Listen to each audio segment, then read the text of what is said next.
Yeah. Singing glory, hallelujah. Woo! I'm so glad. Hey, we are here. Hat. What's happening, man? Hey man, what's up, Hatch? Hey, welcome everybody to the show, 411 Sports World Network. Make sure you type in 411 Sports World Network on YouTube. Make sure you follow us on TikTok under Mr. 411. And the same thing on Instagram under Mr. 411. Make sure you do those things. But you gotta hit that like button, that subscribe, the notification bell, and share because sharing is caring.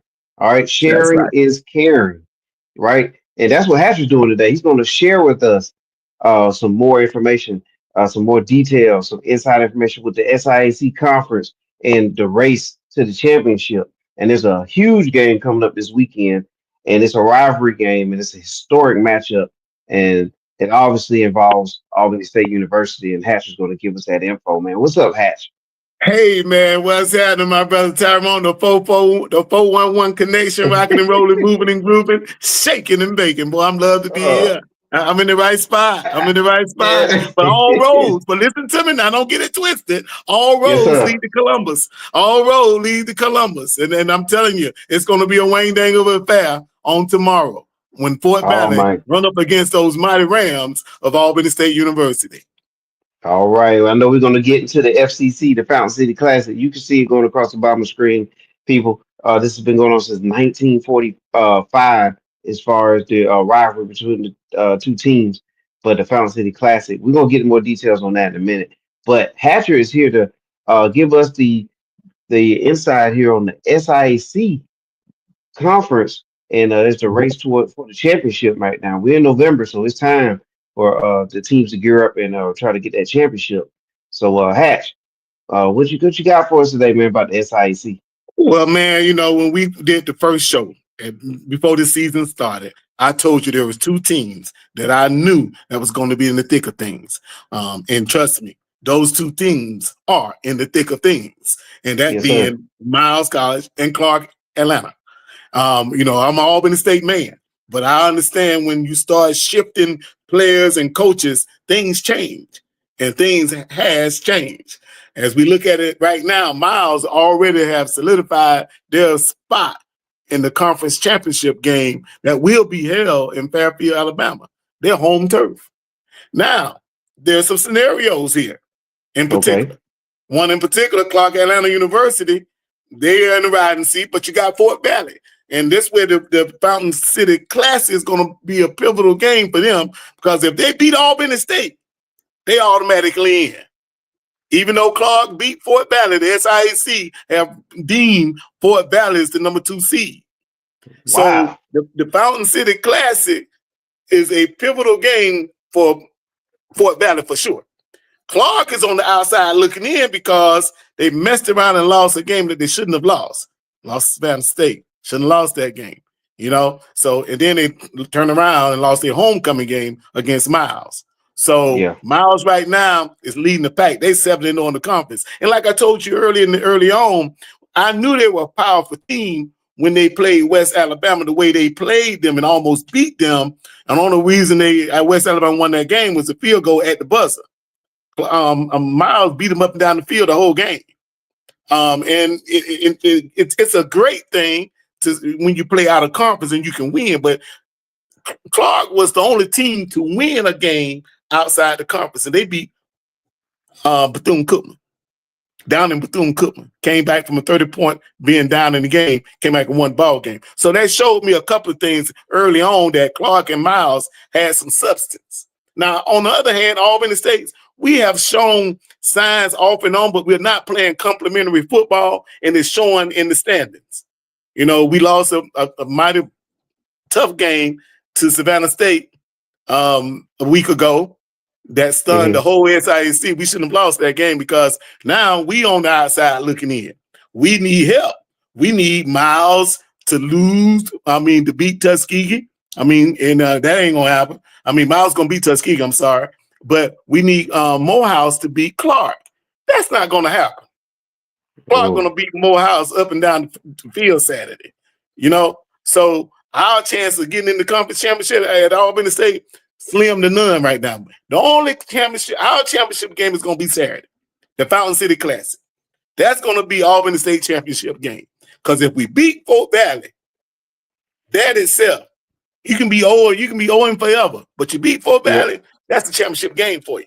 So, having said that, I know Tuskegee, Tuskegee really don't have it either. So I don't see, Tuskegee beating Miles. I just don't see it. Miles travel over to Tuskegee Saturday. That's going to be a game everybody's going to be taking a look at, because it's hard to play at Tuskegee. Somehow another flag be flying at half staff. They come out of pockets. They coming off the hat. You know what I mean? So things happen over there in Tuskegee that, sometimes, shake up the standings. But I don't think Miles is going to go over there and lay an egg. I really believe Miles is going to go over there and beat up on Tuskegee, and so going to be said. Now, on the other hand, on the other side, Fort Valley and Albany State, that game right there, trust me, everybody watch it because they know if Fort Valley win, Fort Valley in. And I don't like Fort Valley. I put it, those are fighting words right there. Matter of fact, I've had so many run-ins with the Fort Valley people in the last couple of weeks because they win in a couple of games. They forget we done played this classic since 1990, and I think we on the upper hand in winning. I mean, by a good margin. And and by the way, we did win last year. You know what I mean? So it's going to be a great game. It's going to be a great turnout. It's going to be a little wet. I'm not sure. The weather forecast is showing some disturbance out there. I don't know. I'm not a weatherman, but I am a sports guy. And I do know this. Fort Valley, you're in trouble tomorrow when you come over here and messing with the Rams. Because let me tell you, we ain't got nothing to lose here. We got everything in the game. So that's how I think the guy's mindset showed up on the plate. I was looking at some stats early on during the week. Miles and Albany State lead the statting department in a lot of areas. But again, it goes back to Albany State's complementary football. We're not doing a great job on our defense. We're allowing a lot of points.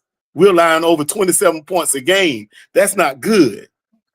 So you can't win ball games like that. Your defense have to be able to stop offenses, and we've not been able to do it. We have struggled. We've been struggling all season long with our defense. They used to call us the Dirty Blue. Well, I told one of my friends today, we baby blue right now. But when that game started tomorrow, I'm telling you, you can throw out the record books. You can throw out the bands. Everybody's gonna be in there watching the fans. And it's gonna be a hype game. Now that band gonna be playing, the band's gonna be playing. But when you throw out the record book, this game right here is an emotional game for both teams. You know what I mean? We the true blue old gold, and they show up with that yellow and blue on. It kind of do something. We ain't number 90 miles apart. But there's a history here. It's a history lesson to be learned. The bigger the game, the game. Everybody's going to be there to watch the big game, and it's going to be a great game. And the reward in this game is going to be whether or not Fort Valley can pull it out and end up being in the conference championship game over in Alabama against Miles. So that's what they have at stake.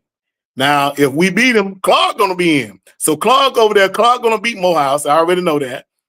You can rest assured that. And unless something drastic happened to that quarterback. So, but Clark is waiting to see, and they're hoping, and I'm quite sure they'll buy sodas for everybody on the team if Albany State beat up on Fort Valley, because now it will be Clark and Miles. Yeah. Well, I want you to show that ram right there on your shirt, Hatcher. Let's make sure we get that ram. Let's make sure we get that ram all the way in there. This right here is authentic. This, everybody don't have one of these. You had to be old school Ram to get one of these. So what I mean, and one of these right here. See, so I'll be decked out in my blue and gold tomorrow. I even got rain suits. Man, I got a whole closet full of Albany State paraphernalia. I got enough to dress out 3 or 4 weeks of it without changing, you know what I mean? So I've been blessed to be able to get a couple of things, and I keep hold on to it because I know I even got some sets that says Albany State College when I was in school. You know what I mean? Sir. So I hardly ever wear that because I want to, I kind of hold on to it. I want to wash it too much. I want to keep it looking good. You know what I mean? Because I understand old proverb, you look good, you feel good, you feel good, you do good, you do good, you win ball games. So There Albany you State go. got to understand we got to be able to do good tomorrow to win this ball game. It's very Yes, sir. important, very important. So having said Savannah State, lurking around Savannah State, and had a couple upsets, they don't, but they had to upset themselves. They let Lane come and beat them on their homecoming. Then Yep. they turned around but they beat us with our old quarterback. See, the quarterback at Savannah State was our last year quarterback during the time our guy was hurt. He came in, pepped us up, and helped us beat Fort Valley. Well, now he's Mm-hmm. gone over to Savannah State, and he beat us last week. What kind of And foolishness is this? well, that's You the know? thing, Hatcher, and that's the beauty of the conference, right? You mentioned Savannah State and how they kind of have threaded and weaved their way into the fabric of what's going on right now in the playoff race. Because I was at the game when Savannah State played at Fort Valley, which technically was Savannah State's home game. They moved it Mm-hmm. to Fort Valley because of the hurricane and everything. Right. And Mm-hmm. Fort Valley just like in the first half, it was tight. It was like 3-0 somewhere in there.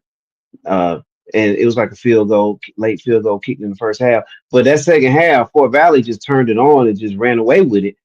I never would have even imagined them Savannah State bouncing back like they have, taking up those big victories. So you mentioned it earlier that Tuskegee, and we're going to get these up here.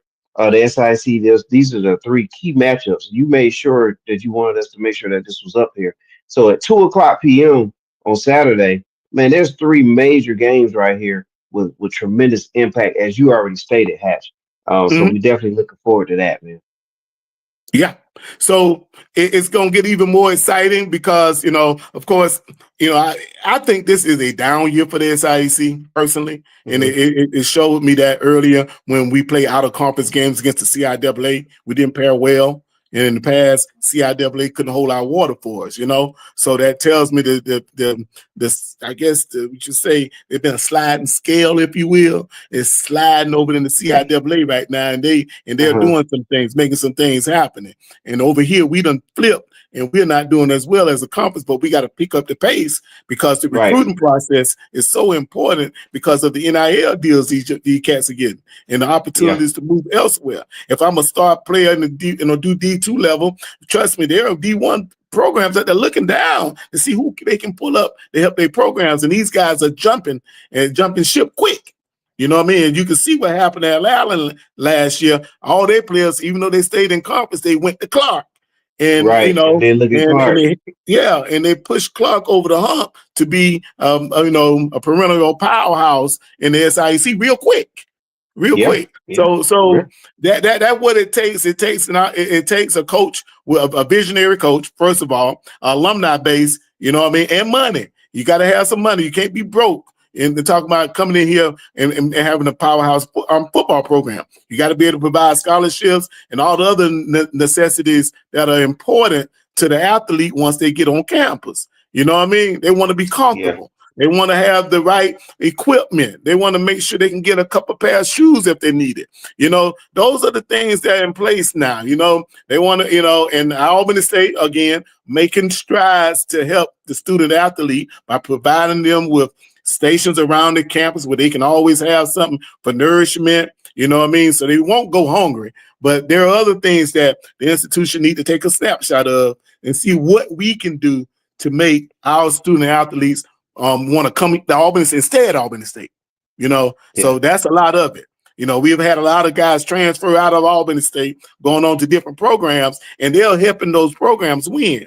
And I don't know what's going on with that. But we need to find out real quick whether or not we're going to be down in the bottom of the cellar like some of the other programs. We've been the elite program for a long time, and I've been excited about it. My whole family, we are engaged Rams. And we all call ourselves Ramley anyway, but I got family that real Ramley. You know what I mean? So I'm excited about this game tomorrow with the Fountain City Classic. They moved it to Columbus years ago, since 1990. We've been playing over there, and I think for the most part, on Victory, I call Victory Drive. That's Albany State Drive because you can one straight shot from Albany to that stadium. Yep, it is. It definitely is. And It is yeah, a like you one said, straight. man. It's a one stop. It's one Yeah, when you get, it's a one it's a shot one stop to stop. get there. Yep. That's right. Yeah, it That's right. is. Yeah. It is So happening. Yeah, and yeah. look at the So score from last year, 13-7, and 13-7, Albany 7. Yep, last and we season. So scored. it was a Mhm. battle. You know what I'm saying? And so now you probably expecting something similar this year, or you expecting fireworks? I'm expecting fireworks this year, mainly because both quarterbacks, like I say, Albany State quarterback is number 2, and I did tell you that at the beginning of the season he liked to throw the ball, and he had been Yep. successful. He got close to a Yep. 70% passing rate in passing, and the other quarterback at Miles, he's there too. The guy from Clark, all of them there got high percentages, and they winning games. And the guy from Fort Valley, he right in there too, 67% completion Yeah. record. So you put all that together, and Fort Valley got good running back. Auburn State got good running back. It's gonna come down to that defense. Who can Yeah. stop who? Who can stop who? And who's hungrier? Now I ain't gonna even say hungry. Who's greedy enough to want to go in here and play some football and win this ball game? So Yeah. that's what it's going to come down to. And I know Fort Valley hungry. Auburn State hungry. Now we need to find the greedy people on the team to help us win. You know what I mean? Yeah. We gonna gobble them up. See, that's the greedy people are the ones you need. You know what I mean? They don't leave nothing on the table. They hitting everything that moves. So we gonna I don't know what colors they dressing out in tomorrow, but it's gonna be an exciting game. They'll come here looking like a cheap Halloween candy. You know what I mean? We'll come in here looking like a real football program, and we'll show him what it's all about on Saturday. You know what I Yes, mean? sir. So Yes, it's sir. gonna be exciting. And I'm ready for the tailgating. We have some good tailgates at the game. I got 3 spots to stop. I stopped one when I first get to Columbus. I stopped another about halftime to kind of get out the game for a minute, and then at the end of the game. So I have 3 places I like to go eat, and I appreciate all the folks over the years who have allowed me to come sit down at the table and break bread with them. That's been a great thing. You know what I mean? I like to leave a tip every now and then, so folks know I appreciate it. So hey, I'm coming back. I'm coming back. So Yes, sir. Hey, and brother, yeah. well, I want you to help me out here. Help us out. Give us a little bit of history of the Fountain City Classic and what makes it that. You know what I'm saying? Beyond Fort Valley versus Albany, what makes this? What's so historic about this classic? Well, one in particular, I know we've played against each other. The 2 schools, like I said, we've been playing since 1924. You gotta understand, these schools been playing against each other since 1924, and we wanted more corporate support to give the young people it's like a bowl game for us. Really, it's a Yeah, classic. it is. It's a classic, Mhm. and it gives the athletes a venue where they can go and participate in front of over 25,000 fans, and sometimes I've seen 30,000 in there, and I'm telling you, Yeah. boy. And it be deep, and it sets the platform for other opportunities, because you got scouts, you got folks who got their eye on Hmm. this game to see what's out there on the HBCU level, and both teams got some players that can play on Sunday. So, Yeah. and I think for the most part, what makes this such a rival because the proximity between Albany and Fort Valley, and we've been rivals ever since day one.